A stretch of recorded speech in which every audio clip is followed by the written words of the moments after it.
Alright, we're here again. We tried running in XP mode.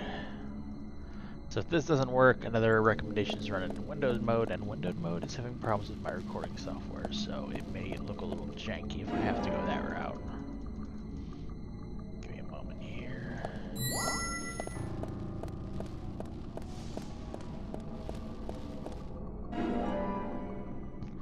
So does I'm gonna come over with access. So if you notice my health, I did take an extra shot this time. Please work. So apparently this is a common problem now.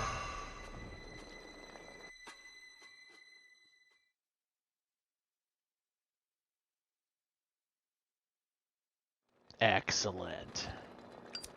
Agent Good. Morgan, if you're so desperate, then why not smoke two at once? He brings up a point.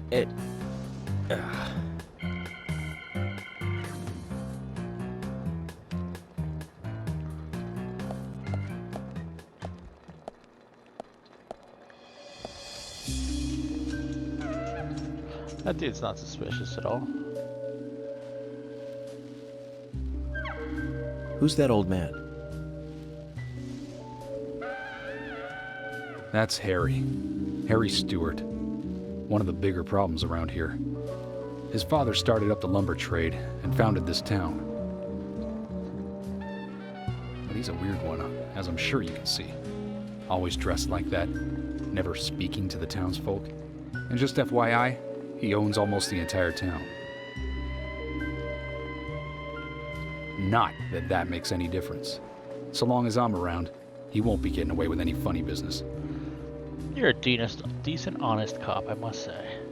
Not as much of a douchebag as I anticipated.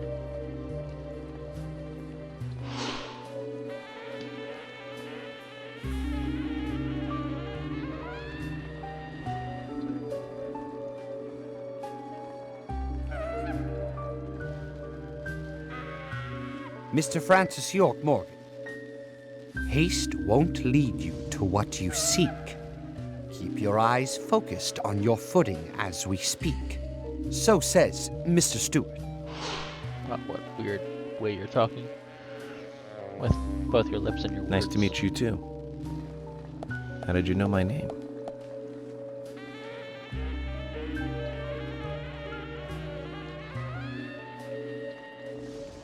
Mr. Francis York Morgan, information desires you, just as you desire information too.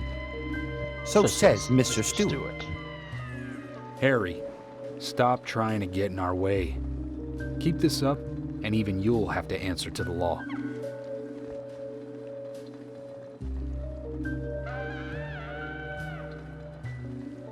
Mr. Francis York Morgan, with each rain our town goes mad.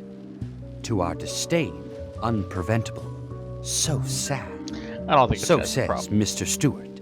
Thanks for the warning. Then we shall depart, Mr. Francis York Morgan. What a fucking weirdo, though.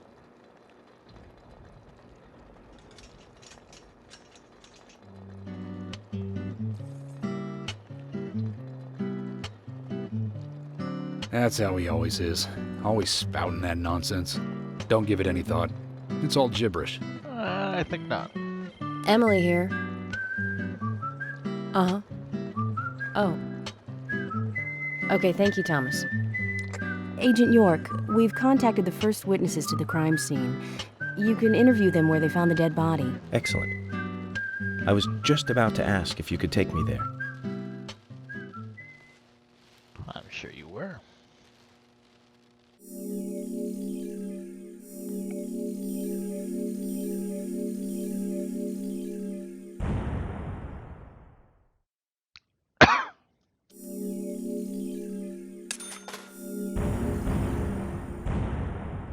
Making that big boy money.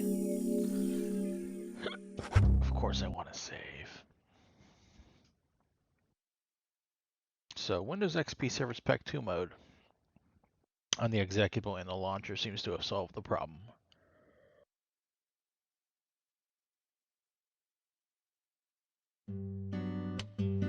The body was found in the Greenvale Forest Park.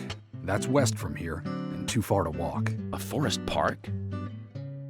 It's the pride of the town. It has a beautiful trail leading to a viewing site over Velvet Falls. That does sound fantastic.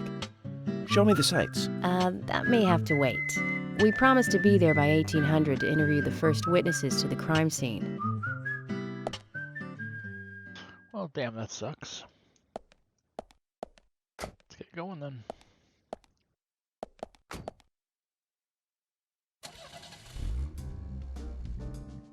Agent Morgan, if I could just give you a friendly warning. Are you really upset about me taking over the case? I have the authority approved by the FBI to assume command. I understand you don't like it, but you will follow my orders. I'm not disputing FBI authority, but this is our town.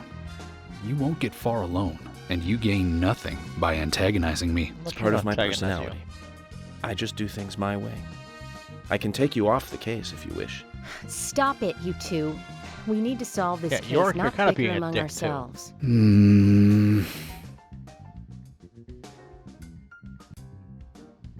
I actually think, like, I don't know. Okay, so before I commit to something. Okay, yes. At least it's not raining.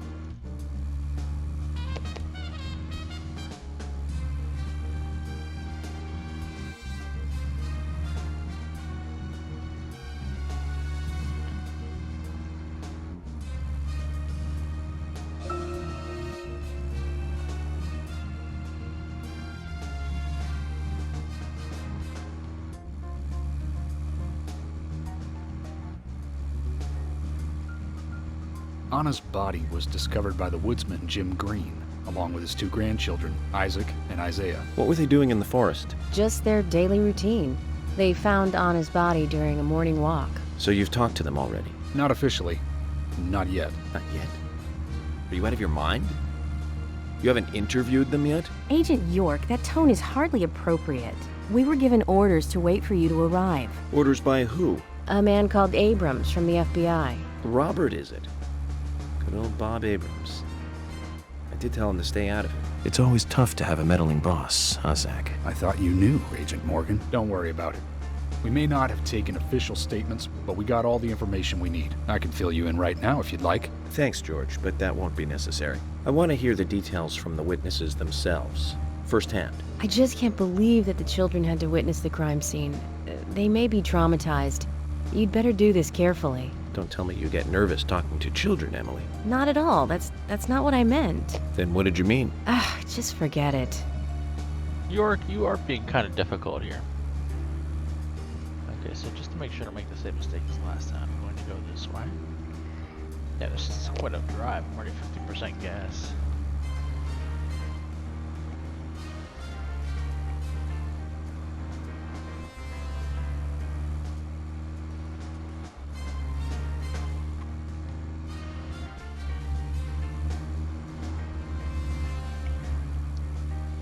We have to be there by 1800. We can get some food first. Because I'm assuming I have to eat and shit. Because that just kind of hit me. That was him. Y'all saw it. He fucking pulled out in front of me.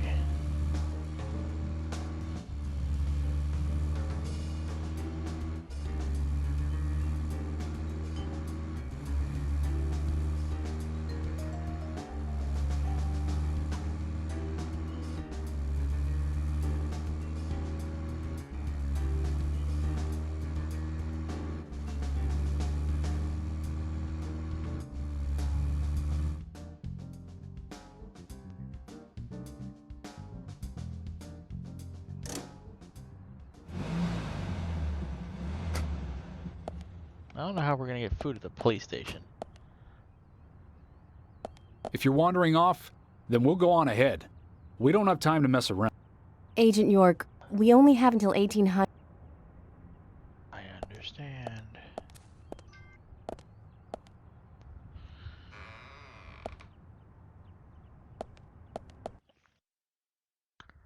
But apparently there's food at the station.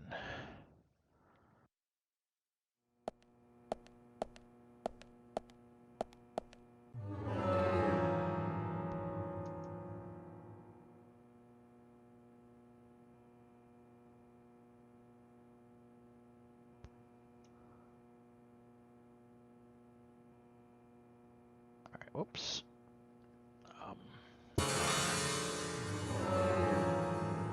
Apparently it's somewhere over here.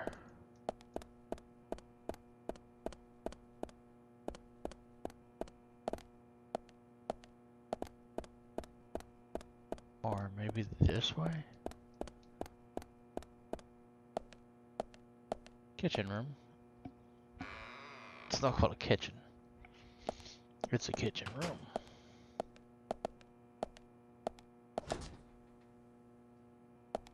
Now that was worth a trip.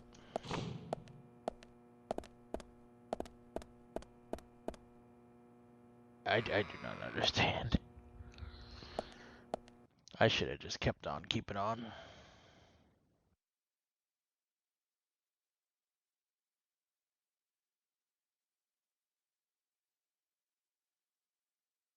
Abby thinks that was a bad decision to come here.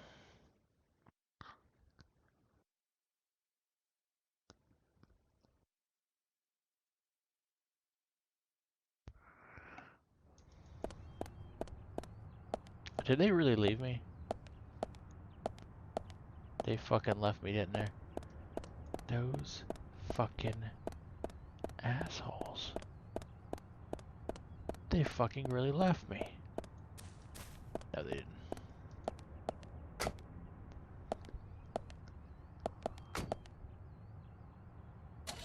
Or did they? They fucking did. Well, I can't tell if yeah, because this car still has the same amount of gas.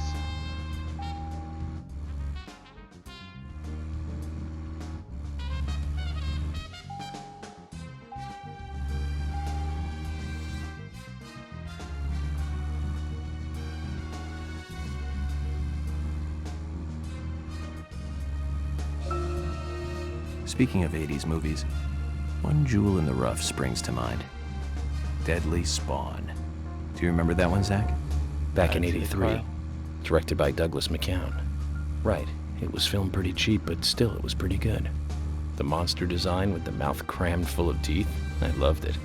So many delicious B-movie cliches. Did you know that they made a sequel? But I never got to see the sequel. The rental store didn't have it for some reason. They said the staff for the sequel was totally different from the original. Wonder how the sequel turned out. You know, the monster in that one responded to sound. Wait, Zach. Sounds a lot like the movie Tremors. I think that one was back in '89, directed by Ron Underwood. Now that was a great role for Kevin Bacon. Masterpiece. Zach, that one had sequels like crazy. I remember there was a fourth one. I've only seen the first one, though. I do like that movie. Yeah, I gotta find a gas station. I'm gonna have to Google where to get gas, because I didn't see any gas stations in that town.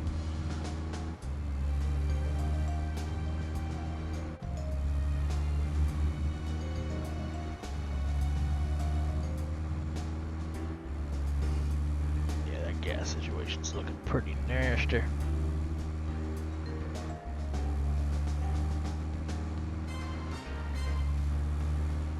Gotta get my lights on.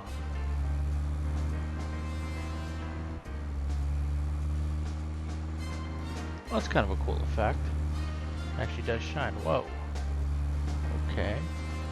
Let's just leave shit out in the middle of the road while we're at it.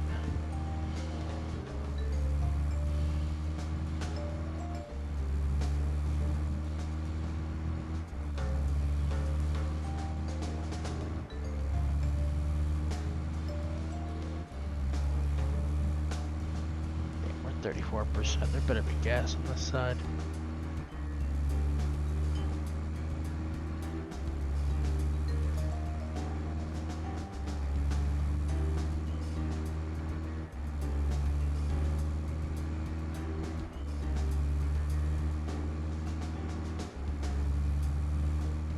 Tremors. I think Fred Ward was in it.